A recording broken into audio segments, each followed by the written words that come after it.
Hello student, आज हम लोग यूक्लिड विभाजन एल्गोरिथम के बारे में पढ़ेंगे। यूक्लिड विभाजन एल्गोरिथम दो धनात्मक पूर्णांकों का एचसीएफ परिकलित करने की एक प्रक्रिया है। दो धनात्मक पूर्णांक का एचसीएफ यानी मसा निकालने की एक विधि है। हम जानते हैं कि दो पूर्णांकों का मसा यानी अगर दो पूर्णांक यदि ए और बी हैं और उनका मसा निकालना है तो मसा वह सबसे बड़ा पूर्णांक होता है जो दोनों को पूर्णतया विभाजित करता है। यानी जिन दो संख्याओं का मसा आप निकालेंगे उनका मसा उन दोनों संख्याओं को पूर्णतया विभाजित करेगा। निम्न चरणों में यूक्लिड विभाजन एल्गोरिथम को स्पष्ट किया जा सकता है। पहला चरण है, इसमें ए और बी के लिए यूक्लिड विभाजन प्रमेयिका का प्रयोग करके Q और R इस प्रकार ज्ञात करते हैं कि A बराबर BQ धन R। A और B ये दो संख्याएं हैं जिनका मसा आपको निकालना है, जिसमें A बड़ा और B छोटा ये मान करके यहाँ पे लगाया जा रहा है। A बड़ा है और B छोटा है, यानी हमको B से भाग देना है किसमें, A में। ठीक है। और Q और R की जो बात है, Q यहाँ पर भागफल है और R शेषफल है। तो जैसे हम भाग देते थे पहले, और भाग को चेक करने के लिए एक सूत्र का प्रयोग करते थे जिसको यूक्लिड विभाजन प्रमेयिका कहा जाता है। भाज्य बराबर भाजक गुणे भागफल धन शेषफल। ठीक है। तो इस सूत्र का यहाँ पर भाज्य जो है वो A है और भाजक क्या है, B। और जितनी बार भाग जाएगी वो होगा भागफल, जिसे हम यहाँ Q से प्रदर्शित कर रहे हैं, और शेषफल R है। ठीक। तो इसमें Q और R इस प्रकार ज्ञात करते हैं कि A बराबर BQ धन R, और जो R का मान होगा यानी जो शेषफल होता है वो भाजक से छोटा होता है, शून्य से बड़ा या शून्य के बराबर होता है। ठीक, ये पहला चरण है। दूसरा चरण ये है कि यदि R शून्य हो जाता है, यानी R का मान यदि शून्य हो जाता है तो B पूर्णांकों A और B का एचसीएफ है।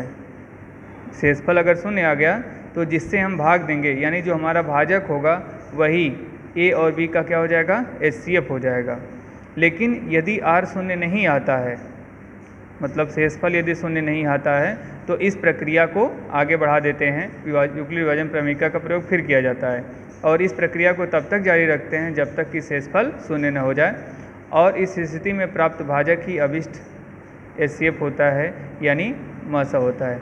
मतलब यूक्लिड विभाजन प्रमेयिका का प्रयोग तब तक करते रहते हैं जब तक कि शेषफल शून्य न हो जाए, और सबसे लास्ट में जिस संख्या से भाग दी जाती है यानी सबसे लास्ट में जो भाजक होता है वही उन दो संख्याओं का मसा होता है। ठीक।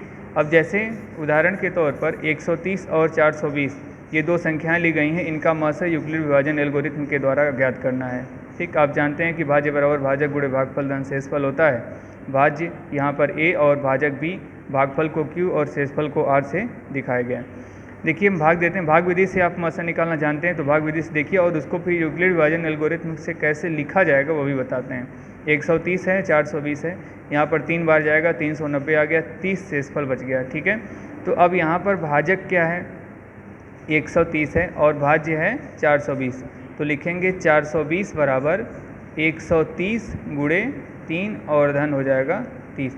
भाज्य 420 है, भाजक 130 है, भागफल 3 है और शेषफल 30 है। ठीक। अब हम भाग देंगे 30 से, किस में, 130 में।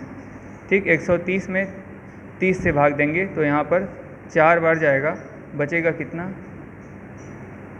10।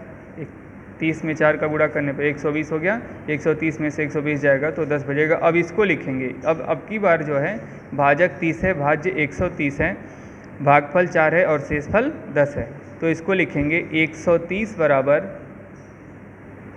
30 गुणे 4 और धन 10।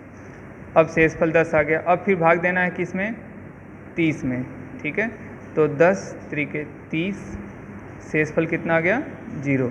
ठीक। तो अब की बार भाज्य जो है 30 है, भाजक 10 है और भागफल 3 है, तो अब इसको ऐसे लिखेंगे, यानी ये 30 बराबर हो जाएगा 10 गुणे 3 और धन 0। तो लास्ट में आपका भाजक क्या है? अंतिम भाजक।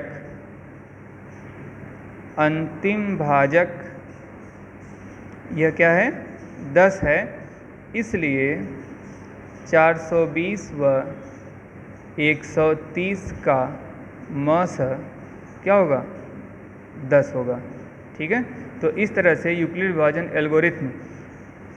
एल्गोरिथ्म और प्रमेयिका, प्रमेयिका तो यही है, भाज्य बराबर भाजक गुणे भागफल धन शेषफल, ये प्रमेयिका है। और इस प्रमेयिका का प्रयोग करके जब पूरे प्रश्न को हल किया जाता है तो उसे हम कहते हैं एल्गोरिथ्म। ठीक है, तो इस प्रकार से यूक्लिड विभाजन प्रमेयिका यूक्लिड विभाजन एल्गोरिथ्म से कैसे मासा निकाला जाता है आपको बताया गया। धन्यवाद।